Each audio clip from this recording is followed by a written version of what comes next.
Assalamualaikum warahmatullahi wabarakatuh. Saya Ditya Nugraha Putra dengan NIM 15036230058. Pada kali ini saya akan mempresentasikan literatur review terkait penerapan model CIPP dalam program praktik kerja lapangan di SMK pada rumpun Teknologi Konstruksi dan Properti. Evaluasi adalah aktivitas untuk menilai apakah proses pembelajaran telah berhasil mencapai tujuan yang direncanakan atau belum. Maka, evaluasi itu harus dilaksanakan secara terus-menerus guna mengupayakan dalam memastikan jaminan dari kualitas, khususnya kualitas pembelajaran. Untuk melaksanakan evaluasi sendiri itu, diperlukan suatu pendekatan atau model evaluasi. Dalam memilih model evaluasi, perlu mempertimbangkan seperti sifat program, tujuan evaluasi, dan sumber daya yang ada, agar hasil dari evaluasi dapat berguna dan relevan bagi pengambil kebijakan. Salah satu model evaluasi yang paling banyak digunakan di bidang pendidikan adalah model CIPP. Model evaluasi CIPP merupakan model evaluasi yang dikembangkan oleh Staffel BIM yang dinilai sebagai model yang mengevaluasi secara menyeluruh. Model CIPP disebut model evaluasi yang komprehensif, serta dapat memberi informasi yang berguna dalam mempertimbangkan keputusan yang akan diambil mengenai suatu program.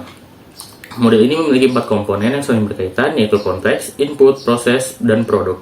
Evaluasi konteks dilakukan untuk menilai kesesuaian tujuan dengan kebutuhan, sedangkan evaluasi input dilakukan untuk melihat kesiapan, perencanaan, dan sumber daya. Lalu, evaluasi proses menilai kesesuaian pelaksanaan dengan rencana. Dan evaluasi produk mengukur pencapaian tujuan program. Dalam konteks pendidikan vokasional, terutama pada rumpun teknologi konstruksi dan properti, evaluasi menjadi hal yang sangat penting. Model evaluasi CIPP tepat digunakan untuk menilai prakerin di SMK karena mencakup keberhasilan program serta peningkatan mutu dan kuantitasnya. Dengan begitu, kita dapat meningkatkan program tersebut dengan meninjau hasil evaluasi tersebut.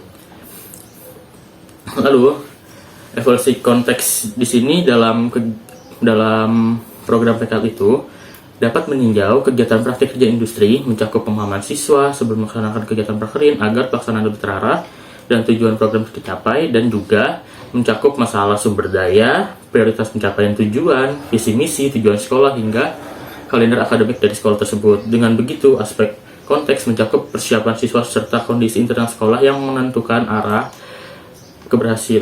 dan keberhasilan program.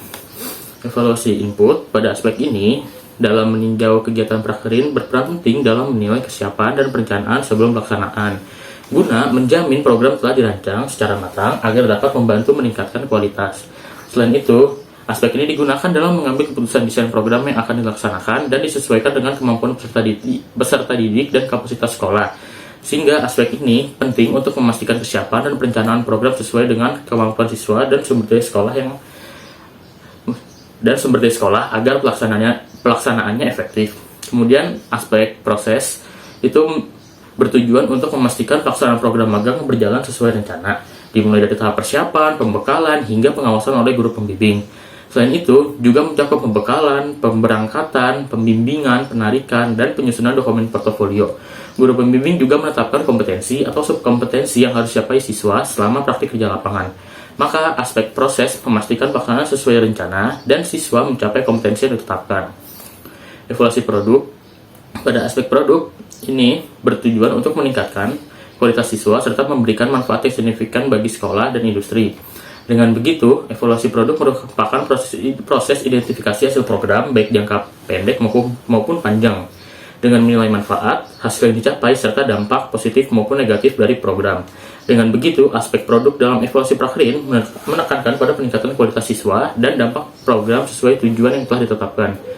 Kemudian penerapan model CIPP dalam program praktik kerja lapangan atau prakerin di SMK pada rumpun teknologi konstruksi dan properti itu berdasarkan penelitian yang dilakukan oleh Jaya yang dilakukan di SMK Negeri 2 Padang Sidempuan dan penelitian yang dilakukan oleh Juri yang dilakukan di SMK Program Keahlian Teknik Bangunan di Kabupaten Sleman. Penerapan model CIPP mengungkapkan beberapa temuan penting tentang pelaksanaan PKL di SMK rumpun teknologi, konstruksi, dan properti. Pada aspek konteks, terdapat kesenjangan antara kompetensi yang dicarikan di sekolah dan tuntutan dunia kerja. Pada aspek input, menunjukkan keterbatasan fasilitas dan kurangnya kompetensi guru pembimbing. Kemudian, dalam proses pelaksanaan, monitoring dan pendampingan dinilai belum optimal. Sementara pada aspek produk, penilaian masih berfokus pada nilai akhir tanpa mengevaluasi pencapaian kompetensi secara menyeluruh. Rekomendasi perbaikan meliputi penyelarasan kurikulum dengan industri, peningkatan kerjasama dengan dunia usaha, penguatan sistem monitoring, dan pengembangan instrumen penilaian yang lebih holistik. Sehingga penerapan model evaluasi CIPP dalam menilai program praktik kerja lapangan di SMK Rumpun Teknologi Konstruksi dan Properti terbukti efektif dalam memberikan gambaran menyeluruh terhadap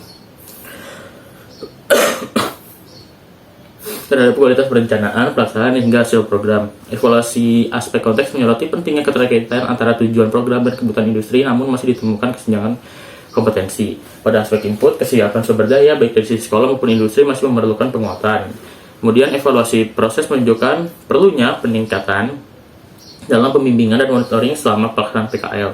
Sedangkan evaluasi produk menekankan pentingnya sistem penilaian yang lebih komprehensif terhadap pencapaian kompetensi siswa. Oleh karena itu, penggunaan model CIPP dapat menjadi acuan strategis dalam perbaikan berkelanjutan program PKL guna menciptakan lulusan SMK yang lebih siap kerja dan relevan dengan tuntutan dunia industri. Sekian literatur review dari saya, kurang lebihnya mohon maaf. Wassalamualaikum warahmatullahi wabarakatuh.